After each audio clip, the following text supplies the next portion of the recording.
ਆਦਿ ਕਾਲ ਵਿੱਚ ਜਿਸ ਦਾ ਨਾਮ ਸਤਯੁਗ ਹੈ, ਭਗਤ ਧਰੂ ਜੀ ਹੋਏ ਹਨ। ਭਗਤ ਜੀ ਦਾ ਜਨਮ ਰਾਜੇ ਉਤਾਨਪਾਦ ਦੇ ਘਰ ਹੋਇਆ। ਉਹਨਾਂ ਦੀ ਮਾਤਾ ਦਾ ਨਾਮ ਸੁਨੀਤਾ ਸੀ। ਉਹ ਬੜੀ ਧਾਰਮਿਕ, ਨੇਕ ਤੇ ਸਤਵੰਤੀ ਇਸਤਰੀ ਸੀ। ਉਸ ਰਾਜੇ ਉਤਾਨਪਾਦ ਦੀਆਂ ਦੋ ਰਾਣੀਆਂ ਸਨ। ਛੋਟੀ ਰਾਣੀ ਕੁਝ ਤਾਂ ਸੁੰਦਰ ਬਹੁਤ ਸੀ, ਦੂਸਰਾ ਚੰਚਲ ਮਨ ਤੇ ਈਰਖਾ ਵਾਲੀ ਸੀ। ਉਸਨੇ ਰਾਜੇ ਨੂੰ ਕਾਬੂ ਕਰ ਰੱਖਿਆ ਸੀ। ਰਾਜੇ ਨੂੰ ਸਦਾ ਆਪਣੇ ਮਹਿਲ ਵਿੱਚ ਰੱਖਦੀ। ਉਸ ਦਾ ਵੀ ਇੱਕ ਲੜਕਾ ਸੀ। ਉਹ ਰਾਜੇ ਦੇ ਕੋਲ ਰਹਿੰਦਾ ਸੀ। ਰਾਜਾ ਉਸ ਨੂੰ ਗੋਦੀ ਚੁੱਕਦਾ ਸੀ। ਸੁਨੀਤਾ ਦੇ ਪੁੱਤਰ ਧਰੂ ਨੂੰ ਮਤਰੇਈ ਮਾਂ ਰਾਜੇ ਦੀ ਗੋਦ ਵਿੱਚ ਬੈਠ ਕੇ ਸੁੱਖ ਲੈਣ ਨਹੀਂ ਸੀ ਦਿੰਦੀ। ਐਸੀ ਦਸ਼ਾ ਵਿੱਚ ਬਾਲਕ ਕਈ ਵਾਰੀ ਸੋਚਦਾ, ਕਿਉਂਕਿ ਬਾਲਕ ਵਾਸਤੇ ਬਾਪ ਦੇ ਮਨ ਦਾ ਪਰਮ ਪਿਆਰ ਦਾ ਨਿੱਘ ਸੁਖਦਾਈ ਹੁੰਦਾ ਹੈ। ਜਿਸ ਨੂੰ ਬਾਪ ਦਾ ਪਿਆਰ ਨਹੀਂ ਮਿਲਦਾ, ਉਸ ਬੱਚੇ ਦਾ ਜੀਵਨ ਅਧੂਰਾ ਹੁੰਦਾ ਹੈ। ਉਸ ਦੇ ਮਨ ਵਿੱਚੋਂ ਉਮਰ ਭਰ ਵੇਦਨਾ ਖਤਮ ਨਹੀਂ ਹੁੰਦੀ। ਭਾਈ ਗੁਰਦਾਸ ਜੀ ਨੇ ਸ਼੍ਰੀ ਧਰੂ ਭਗਤ ਜੀ ਦੇ ਜੀਵਨ ਦੀ ਕਥਾ ਆਪਣੀ ਪੌੜੀ ਵਿੱਚ ਇਉਂ ਬਿਆਨ ਕੀਤੀ ਹੈ। ਧਰੂ ਹੱਸਦਾ ਘਰ ਆਇਆ, ਕਰ ਪਿਆਰ ਪਿਓ ਕੁਛੜ ਲੀਤਾ, ਬਾਹੋਂ ਪਕੜ ਉਠਾ ਲਿਆ, ਮਨ ਵਿੱਚ ਰੋਸ ਮਤਰੇਈ ਕੀਤਾ, ਡੱਢੋ ਲਿਕਾ ਮਾਂ ਪੁੱਛੇ, ਤੂੰ ਸਾਵਾਣੀ ਹੈ ਕਿ ਸਰੀਤਾ, ਸਾਵਾਣੀ ਹਾਂ ਜਨਮ ਦੀ, ਨਾਮ ਨਾ ਭਗਤੀ ਕਰਮ ਦ੍ਰਿੜੀਤਾ, ਕਿਸ ਉਦਮ ਤੇ ਰਾਜ ਮਿਲੈ, ਸਤਰੂ ਤੇ ਸਭ ਹੋਵਣ ਮੀਤਾ, ਪਰਮੇਸ਼ਰ ਆਰਾਧੀਐ, ਜਿੱਦੂ ਹੋਈਐ ਪਤਿਤ ਪੁਨੀਤਾ, ਬਾਹਰ ਚੱਲਿਆ ਕਰਨ ਤਪ, ਮਨ ਬੈਰਾਗੀ ਹੋਏ ਅਤੀਤਾ, ਨਾਰਦ ਮੁਣ ਉਪਦੇਸਿਆ, ਅਬ ਚਲ ਰਾਜ ਕਰੋ ਨਿਤਨੀਤਾ, ਹਾਰ ਚਲੇ ਗੁਰਮੁਖ ਜਗ ਜੀਤਾ। ਭਾਈ ਗੁਰਦਾਸ ਜੀ ਦੇ ਕਥਨ ਅਨੁਸਾਰ ਇੱਕ ਦਿਨ ਬਾਲਕਾਂ ਨਾਲ ਖੇਡਦਾ ਹੋਇਆ ਧਰੂ ਆਪਣੇ ਘਰ ਰਾਜ ਮਹਿਲ ਪੁੱਜਾ। ਉਹ ਬਹੁਤ ਪ੍ਰਸੰਨ ਚਿੱਤ ਤੇ ਹੱਸਦਾ ਸੀ। ਉਸ ਨੂੰ ਹੱਸਦਾ ਦੇਖ ਕੇ ਰਾਜੇ ਦੇ ਅੰਦਰ ਮੋਹ ਜਾਗਿਆ, ਪਿਆਰ ਆਇਆ। ਉਸ ਨੂੰ ਫੜ ਕੇ ਗੋਦ ਵਿੱਚ ਬਿਠਾ ਲਿਆ। ਘੁੱਟ ਕੇ ਹਿੱਕ ਨਾਲ ਲਾਉਂਦਾ ਹੋਇਆ, ਸਿਰ ਉੱਤੇ ਪਿਆਰ ਦਿੰਦਾ ਹੋਇਆ ਰਾਜਾ ਉਸ ਨਾਲ ਤੋਤਲੀਆਂ ਗੱਲਾਂ ਕਰਨ ਲੱਗਾ। ਜਦੋਂ ਰਾਜਾ ਆਪਣੇ ਪੁੱਤਰ ਧਰੂ ਨਾਲ ਪਿਆਰ ਦੀਆਂ ਗੱਲਾਂ ਕਰ ਰਿਹਾ ਸੀ, ਉਦੋਂ ਉਸ ਦੀ ਛੋਟੀ ਰਾਣੀ ਆ ਗਈ। ਉਹ ਈਰਖਾ ਕਰਦੀ ਸੀ, ਆਪਣੇ ਪੁੱਤਰ ਨੂੰ ਰਾਜ ਦਾ ਮਾਲਕ ਬਣਾਉਣਾ ਚਾਹੁੰਦੀ ਸੀ। ਉਸਨੇ ਜਦੋਂ ਦੇਖਿਆ ਕਿ ਉਸ ਦੀ ਸ਼ੌਂਕਣ ਦਾ ਪੁੱਤਰ ਧਰੂ ਰਾਜੇ ਦੀ ਗੋਦ ਵਿੱਚ ਬੈਠਾ ਪਿਆਰ ਪ੍ਰਾਪਤ ਕਰ ਰਿਹਾ ਹੈ, ਤਾਂ ਉਸਨੇ ਮਨ ਵਿੱਚ ਬੜਾ ਗੁੱਸਾ ਕੀਤਾ। ਉਸ ਦੇ ਮੱਥੇ ਉੱਤੇ ਤਿਉੜੀ ਪੈ ਗਈ, ਬੁੱਲ ਮਰੋੜੇ ਗਏ ਤੇ ਕਾਹਲੀ ਨਾਲ ਬੱਚੇ ਨੂੰ ਬਾਹੋਂ ਫੜ ਕੇ ਰਾਜੇ ਦੀ ਗੋਦ ਵਿੱਚੋਂ ਉਠਾ ਕੇ ਆਖਿਆ, ਤੂੰ ਰਾਜੇ ਦੀ ਗੋਦ ਵਿੱਚ ਨਹੀਂ ਬੈਠ ਸਕਦਾ, ਦੌੜ ਜਾ, ਇਸ ਮਹਿਲ ਵੱਲ ਮੁੜ ਕੇ ਨਾ ਆਈ। ਆਪਣੀ ਛੋਟੀ ਰਾਣੀ ਦੀ ਇਹ ਮਾੜੀ ਹਰਕਤ ਦੇਖ ਕੇ ਰਾਜਾ ਉਤਾਨਪਾਦ ਚੁੱਪ ਕਰ ਗਿਆ। ਉਸ ਨੂੰ ਕੋਈ ਗੱਲ ਨਾ ਪੜੀ। ਉਹ ਰਾਣੀ ਦੀ ਸੁੰਦਰਤਾ ਤੇ ਜਵਾਨੀ ਦਾ ਦਾਸ ਸੀ। ਵਾਸ਼ਨਾ ਨੇ ਉਸ ਨੂੰ ਨੀਵਾਂ ਕੀਤਾ ਸੀ, ਇਸ ਲਈ ਉਹ ਬੋਲ ਨਾ ਸਕਿਆ। ਇਹ ਆਖ ਨਾ ਸਕਿਆ ਕਿ ਉਸ ਨੂੰ ਕੀ ਹੱਕ ਸੀ ਕਿ ਬਾਪ ਦੀ ਗੋਦ ਵਿੱਚੋਂ ਪੁੱਤਰ ਨੂੰ ਬਾਹੋਂ ਫੜ ਕੇ ਉਠਾਉਣ ਦਾ। ਇਸ ਲਈ ਉਹ ਚੁੱਪ ਕਰਕੇ ਬੈਠ ਗਿਆ। ਛੋਟੀ ਰਾਣੀ, ਜਿਸ ਦਾ ਨਾਂ ਸੁਰੁਚੀ ਸੀ, ਉਸ ਦੇ ਮੱਥੇ ਦੀ ਤਿਉੜੀ ਨੇ ਉਸ ਨੂੰ ਠੰਡਿਆ ਕਰ ਦਿੱਤਾ ਤੇ ਉਹ ਵੇਖਦਾ ਰਹਿ ਗਿਆ। ਦੂਸਰੇ ਪਾਸੇ ਬਾਲਕ ਧਰੂ ਬਾਪ ਦੀ ਗੋਦੀ ਵਿੱਚੋਂ ਡਡੋਲਿਕਾ ਹੋ ਕੇ ਦੁੱਖ ਮਹਿਸੂਸ ਕਰਦਾ ਤੇ ਗਲੇਡੂ ਭਰਦਾ ਹੋਇਆ ਆਪਣੀ ਮਾਤਾ ਵੱਲ ਤੁਰ ਪਿਆ। ਉਸ ਦੇ ਪੈਰ ਮੁਸ਼ਕਲ ਨਾਲ ਹਿਲਦੇ ਸਨ। ਉਹ ਬਾਲਕ ਸਿਆਣਾ ਸੀ। ਮਨ ਵਿੱਚ ਸੋਚਣ ਲੱਗ ਪਿਆ ਸੀ ਕਿ ਉਸ ਨੂੰ ਬਾਪ ਦੀ ਗੋਦ ਵਿੱਚੋਂ ਕਿਉਂ ਉਠਾਇਆ ਗਿਆ। ਉਹ ਆਖਰ ਰਾਜੇ ਦਾ ਪੁੱਤਰ ਸੀ। ਜਿਉਂ-ਜਿਉਂ ਉਹ ਆਪਣੀ ਮਾਂ ਕੋਲ ਗਿਆ, ਤਿਉਂ-ਤਿਉਂ ਉਸ ਦਾ ਰੋਣ ਵੱਧਦਾ ਗਿਆ। ਮਾਂ ਦੇ ਕੋਲ ਜਾ ਕੇ ਉਸ ਦੀਆਂ ਭੁੱਬਾਂ ਨਿਕਲ ਗਈਆਂ, ਜਿਵੇਂ ਕਿ ਉਸ ਨੂੰ ਕਿਸੇ ਨੇ ਮਾਰਿਆ ਸੀ। ਪਿਆਰੇ ਪੁੱਤਰ ਨੂੰ ਰੋਂਦਾ ਦੇਖ ਕੇ ਸੁਨੀਤਾ ਦੇ ਕਲੇਜੇ ਦਾ ਰੁੱਗ ਭਰਿਆ ਗਿਆ। ਉਸਨੇ ਚੁੱਕ ਲਿਆ ਤੇ ਗੋਦ ਵਿੱਚ ਬਿਠਾਉਣ ਦਾ ਯਤਨ ਕੀਤਾ। ਪੁੱਤਰ, ਮਾਂ ਸਦਕੇ ਤੈਨੂੰ ਕੀ ਹੋਇਆ? ਕੀ ਕਿਸੇ ਨੇ ਤੈਨੂੰ ਮਾਰਿਆ ਹੈ? ਇੰਨਾ ਕਿਉਂ ਰੋਂਦਾ ਹੈ? ਰੋਣ ਦਾ ਕਾਰਨ ਦੱਸ। ਭਗਤ ਧਰੂ ਨੇ ਕਿਹਾ, ਮਾਂ, ਮੈਂ ਪਿਤਾ ਜੀ ਦੀ ਗੋਦ ਵਿੱਚ ਬੈਠਾ ਸਾਂ ਛੋਟੀ ਮਾਂ ਨੇ ਉਠਾ ਦਿੱਤਾ। ਆਖਿਆ, ਤੂੰ ਨਹੀਂ ਬੈਠ ਸਕਦਾ। ਰੋਂਦੇ ਹੋਏ ਧਰੂ ਨੇ ਇਉਂ ਆਪਣੇ ਰੋਣ ਦਾ ਕਾਰਨ ਆਪਣੀ ਮਾਤਾ ਨੂੰ ਦੱਸ ਦਿੱਤਾ। ਉਸਦੀ ਮਾਤਾ ਨੇ ਕਿਹਾ, ਠੀਕ ਹੈ ਪੁੱਤਰ, ਮੇਰੇ ਲਾਲ, ਤੈਨੂੰ ਆਪਣੇ ਬਾਪ ਦੀ ਗੋਦ ਵਿੱਚ ਨਹੀਂ ਬਹਿਣਾ ਚਾਹੀਦਾ। ਕੋਈ ਹੱਕ ਨਹੀਂ ਮੇਰੇ ਲਾਲ। ਰਾਣੀ ਨੇ ਆਪਣੇ ਪੁੱਤਰ ਨੂੰ ਘੁੱਟ ਕੇ ਹਿੱਕ ਨਾਲ ਲਾ ਲਿਆ, ਉਹਦਾ ਮੂੰਹ ਚੁੰਮਿਆ ਤੇ ਨਾਲ ਹੀ ਰਾਣੀ ਦਾ ਦਿਲ ਰੋਂਦਾ ਗਿਆ। ਉਸਦੀਆਂ ਅੱਖਾਂ ਵਿੱਚ ਅੱਥਰੂ ਆ ਗਏ। ਮਾਸੂਮ ਬਾਲ ਧਰੂ ਨੇ ਪੁੱਛਿਆ, ਮਾਂ ਸੱਚ ਦੱਸ, ਤੂੰ ਰਾਣੀ ਹੈ ਜਾਂ ਦਾਸੀ? ਮੈਨੂੰ ਕੋਈ ਪਤਾ ਤਾਂ ਲੱਗੇ। ਭਗਤ ਧਰੂ ਦੀ ਮਾਤਾ ਦੇ ਮਨ ਵਿੱਚ ਕੁਦਰਤੀ ਗਿਆਨ ਆ ਗਿਆ। ਉਸਨੇ ਕਿਹਾ, ਪੁੱਤਰ, ਹਾਂ ਤਾਂ ਮੈਂ ਰਾਣੀ, ਪਰ ਇਹ ਕਹਿ ਕੇ ਉਹ ਚੁੱਪ ਕਰ ਗਈ। ਭਗਤ ਧਰੂ ਜੀ ਨੇ ਪੁੱਛਿਆ, ਫਿਰ ਪਿਤਾ ਜੀ ਦੀ ਗੋਦ ਵਿੱਚ ਮੈਂ ਬੈਠ ਕਿਉਂ ਨਹੀਂ ਸਕਦਾ? ਉਸਦੀ ਮਾਤਾ ਨੇ ਕਿਹਾ, ਕਿਉਂਕਿ ਭਗਤੀ ਨਹੀਂ ਕੀਤੀ। ਨਾ ਭਗਤੀ ਕਰਨ ਦੇ ਕਾਰਨ ਇਹ ਹਾਲਤ ਹੋ ਰਹੀ ਹੈ। ਰਾਜ ਸੁੱਖ ਭਗਤੀ ਵਾਲਿਆਂ ਨੂੰ ਹੀ ਮਿਲਦਾ ਹੈ। ਭਗਤ ਧਰੂ ਜੀ ਨੇ ਕਿਹਾ, ਮਾਂ ਦੱਸ ਫਿਰ ਮੈਂ ਕੀ ਕਰਾਂ ਜਿਸ ਕਾਰਨ ਮੈਨੂੰ ਰਾਜ ਸੁੱਖ ਮਿਲੇ। ਮੈਨੂੰ ਕੋਈ ਰਾਜ ਸਿੰਘਾਸਨ ਤੋਂ ਨਾ ਉਠਾਏ ਤੇ ਝਿੜਕੇ ਕੋਈ ਨਾ। 7 ਸਾਲ ਦੇ ਬੱਚੇ ਦੇ ਮਨ ਨੇ ਪੁੱਛ ਕੀਤੀ। ਮਾਂ, ਮਮਤਾ ਮਾਰੀ ਮਾਂ ਨੇ ਆਖਿਆ, ਪੁੱਤਰ, ਪਰਮਾਤਮਾ ਦੀ ਭਗਤੀ ਕਰਨੀ ਚਾਹੀਦੀ ਹੈ। ਉਸ ਭਗਤੀ ਤਪੱਸਿਆ ਕਾਰਨ ਹੀ ਰਾਜ ਸੁੱਖ ਪ੍ਰਾਪਤ ਹੁੰਦਾ ਹੈ। ਭਗਤ ਧਰੂ ਨੇ ਕਿਹਾ, ਚੰਗਾ ਮਾਂ, ਮੈਂ ਭਗਤੀ ਕਰਨ ਜਾਂਦਾ ਹਾਂ। ਮਾਤਾ ਨੇ ਕਿਹਾ, ਪੁੱਤਰ, ਅਜੇ ਭਗਤੀ ਕਰਨ ਦਾ ਸਮਾਂ ਨਹੀਂ। ਅਜੇ ਤੂੰ ਬਾਲਕ ਹੈ। ਤੇਰੇ ਜਾਣ ਤੋਂ ਪਿੱਛੋਂ ਮੈਂ ਕੀ ਕਰਾਂਗੀ? ਮੇਰੀ ਹੋਂਦ ਪੁੱਤਰਾ ਤੇਰੇ ਨਾਲ ਹੈ। ਮੈਨੂੰ ਅੱਗੇ ਹੀ ਕੋਈ ਨਹੀਂ ਪੁੱਛਦਾ। ਜਦੋਂ ਤੂੰ ਚਲਾ ਗਿਆ ਤਾਂ ਫਿਰ ਕੀ ਬਣੇਗਾ? ਇਸ ਤਰ੍ਹਾਂ ਰਾਣੀ ਆਪਣੇ ਪੁੱਤਰ ਨਾਲ ਪਿਆਰ ਕਰਦੀ ਹੋਈ ਬੋਲੀ ਗਈ। ਉਸਦੇ ਮਨ ਨੂੰ ਘੇਰ ਪੈਣ ਲੱਗ ਪਏ। ਮਾਂ ਭਲਾ ਕਿਵੇਂ ਪੁੱਤਰ ਨੂੰ ਅੱਖਾਂ ਤੋਂ ਓਹਲੇ ਕਰ ਸਕਦੀ ਹੈ? ਰਾਤ ਆਈ, ਧਰੂ ਨੂੰ ਨੀਂਦ ਨਾ ਆਈ। ਉਸਦੀਆਂ ਅੱਖਾਂ ਅੱਗੇ ਮਤਰੇਈ ਦੀ ਗੁੱਸੇ ਭਰੀ ਸ਼ਕਲ ਸੀ। ਬਾਹੋਂ ਫੜ ਕੇ ਖਿੱਚਣ ਦੀ ਝਾਂਕੀ ਰਾਜ ਤੇ ਤਪੱਸਿਆ ਦਾ ਖਿਆਲ ਸੀ। ਉਹ ਬੇਚੈਨ ਜਿਹਾ ਹੋਇਆ, ਉੱਠ ਕੇ ਬੈਠ ਗਿਆ। ਉਸਨੇ ਦੇਖਿਆ ਉਹਦੀ ਮਾਂ ਸੌਂ ਗਈ ਸੀ। ਸੁੱਤੀ ਮਾਂ ਨੂੰ ਵੇਖ ਕੇ ਘਰ ਤਿਆਗ ਕਰਨ ਦਾ ਖਿਆਲ ਪੱਕਾ ਹੋ ਗਿਆ। ਅੱਧੀ ਰਾਤ ਅੱਗੇ ਤੇ ਅੱਧੀ ਰਾਤ ਪਿੱਛੇ ਸੀ। ਧਰੂ ਰਾਜ ਮਹਿਲ ਵਿੱਚੋਂ ਮਲਕੜੇ ਜਿਹੇ ਖਿਸਕਿਆ ਤੇ ਬਾਹਰ ਆ ਗਿਆ। ਐਸਾ ਭਾਣਾ ਵਰਤਿਆ ਕਿਸੇ ਨੇ ਨਾ ਦੇਖਿਆ। ਰਾਜ ਭਵਨ ਦੇ ਪਹਿਰੇਦਾਰ ਵੀ ਅੱਖਾਂ ਮੀਟ ਗਏ। ਨੰਗੇ ਪੈਰ ਬਾਲਕ ਜੰਗਲ ਵਿੱਚ ਪੁੱਜਾ। ਰਾਤ ਸੀ, ਹਨੇਰਾ ਤੇ ਭਿਆਨਕ ਜੰਗਲ। ਨਿਰਭੈਤਾ ਨਾਲ ਅੱਗੇ ਤੁਰਿਆ ਗਿਆ। ਉਸਨੇ ਕੋਈ ਪਰਵਾਹ ਨਾ ਕੀਤੀ। ਉਸਦੀਆਂ ਅੱਖਾਂ ਮਸਾਲਾਂ ਵਾਂ ਬਲਦੀਆਂ ਸਨ। ਸ਼ੇਰ ਤੇ ਬਘੇਲੇ ਕੂਕਦੇ ਸਨ। ਰੌਲਾ ਪੈਂਦਾ ਸੀ, ਪਰ ਉਹ ਨਾ ਡਰਿਆ। ਮਾਸੂਮ ਹਿਰਦੇ ਨਾਲ ਪੁਕਾਰਨ ਲੱਗਾ, ਭਗਵਾਨ, ਮੈਂ ਆ ਗਿਆ ਹਾਂ। ਮੈਂ ਤੁਸਾਂ ਦਾ ਨਾਂ ਨਹੀਂ ਜਾਣਦਾ। ਮੈਂ ਨਹੀਂ ਜਾਣਦਾ ਕੀ ਆਖਾਂ, ਪਰ ਆ ਰਿਹਾ ਹਾਂ। ਇਸ ਤਰ੍ਹਾਂ ਧਰੂ ਥੱਕ ਗਿਆ ਤੇ ਧਰਤੀ ਤੇ ਬੈਠ ਗਿਆ। ਉਸਨੂੰ ਨੀਂਦ ਨਾ ਆਈ। ਅੱਖ ਖੁੱਲ੍ਹੀ ਤਾਂ ਪ੍ਰਭਾਤ ਹੋ ਚੁੱਕੀ ਸੀ। ਸੂਰਜ ਦੀਆਂ ਸੁਨਹਿਰੀ ਕਿਰਨਾਂ ਨਾਲ ਸਾਰਾ ਜੰਗਲ ਜਗਮਗਾ ਉੱਠਿਆ ਸੀ। ਰੰਗਾ ਰੰਗ ਦੇ ਬਨਫੁੱਲ ਖਿੜੇ ਸਨ। ਦਰਖਤਾਂ ਤੇ ਪੰਛੀ ਇਲਾਹੀ ਰਾਗ ਗਾ ਰਹੇ ਸਨ ਤੇ ਬਹੁਤ ਹੀ ਸ਼ਾਂਤੀ ਸੀ। ਉੱਠ ਕੇ ਧਰੂ ਅੱਗੇ ਨੂੰ ਤੁਰਿਆ। ਅੱਗੇ ਕੌਲ ਫੁੱਲਾਂ ਵਾਲੀ ਝੀਲ ਸੀ, ਜਿਸ ਦਾ ਨਿਰਮਲ ਜਲ ਨੀਲੇ ਰੰਗ ਦੀ ਭਾ ਮਾਰਦਾ ਸੀ। ਉਸਦੇ ਕਿਨਾਰੇ ਜਾ ਖਲੋਤਾ। ਉਸਨੇ ਦੇਖਿਆ ਪੰਛੀਆਂ ਤੋਂ ਬਿਨਾਂ 4 ਪਾਏ ਜਾਨਵਰ ਆਉਂਦੇ ਤੇ ਪਾਣੀ ਪੀ ਪੀ ਕੇ ਤੁਰੇ ਜਾ ਰਹੇ ਹਨ। ਉਹ ਵੀ ਕਿਨਾਰੇ ਤੇ ਬੈਠ ਗਿਆ। ਉਸਨੇ ਜਲ ਪੀਤਾ। ਉੱਠਿਆ। ਉੱਠ ਕੇ ਧਿਆਨ ਨਾਲ ਵੇਖਣ ਲੱਗਾ, ਭਗਵਾਨ ਕਿੱਥੇ ਹੋਏਗਾ?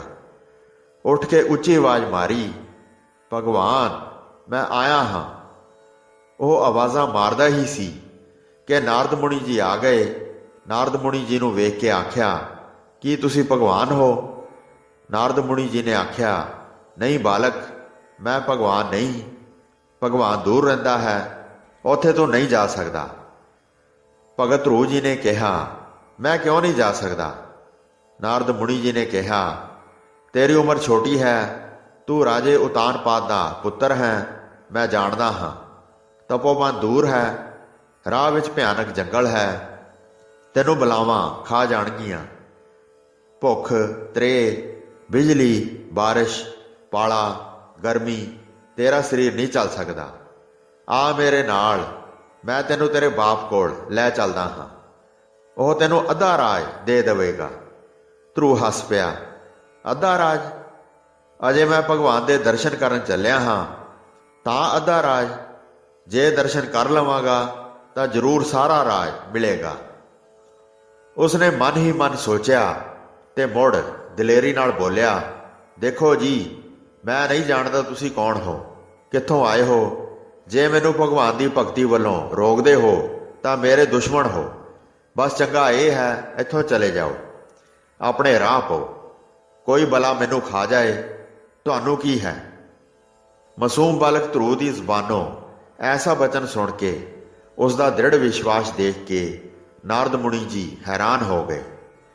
ਉਹਨਾਂ ਨੇ ਬਾਲਕ ਵੱਲ ਤੱਕਿਆ ਤੇ ਅੰਤ ਉਪਦੇਸ਼ ਦਿੱਤਾ, ਠੀਕ ਹੈ, ਬਾਲਕ ਰੂਪ ਵਿੱਚ ਕੋਈ ਮਹਾਨ ਆਤਮਾ ਹੈ।